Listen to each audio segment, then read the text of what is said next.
He was given a rare second chance to turn his life around, and the feds say he blew it in spectacular fashion.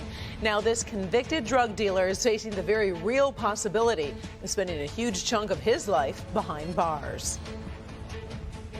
Milas Ginn was given a coveted second chance through the ceasefire program, a program designed to rehabilitate gang members as well as drug dealers. And it's been successful in big cities and here in Detroit, but Gwynn sure didn't take advantage of it. Defender Kevin Dietsch joins us now. And Kevin, I guess old habits die hard, especially in this case, right?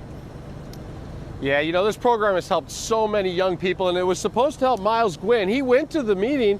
His signature's right here on the sign-in sheet, but the very next day, police pulled him over, and he had this in his possession.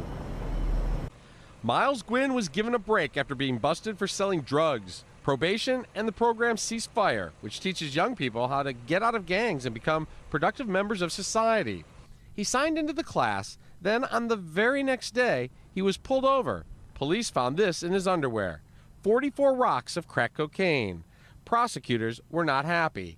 In court filings saying, quote, the government could even perhaps overlook the fact that Mr. Gwynn was dealing drugs while on parole for dealing drugs.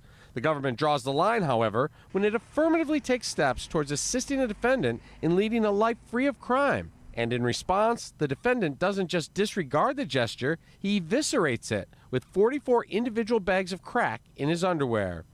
Well, he didn't learn from that. Well, maybe they should put him in a, stiffer program. Give him, another chance to think about where he went wrong at. Those in the neighborhood where Gwynn was busted are concerned, but they don't want to see him do a lengthy prison term. I mean, just because you gave him one chance, don't give up on him. You know what I'm saying? He's still a human being. He's still a young man. You know what I'm saying? He may deserve another chance. But the U.S. Attorney wants to send a message, saying, quote, Mr. Gwynn is a danger to the community, and he shows no willingness or ability to cease his criminal activities. Under these circumstances, the government requests that the court sentence Mr. Gwynn to a term of incarceration. The judge looked it all over and has decided not to give up on Gwynn. He is going to send him to prison, but only for 6 months, long enough to teach him a lesson, but hopefully not so long that it keeps him from turning his life around once he gets out. Kevin Dietsch, Defenders. Yeah, and maybe not waste another opportunity. By the way, did the people at Ceasefire have anything to say about this, Kevin?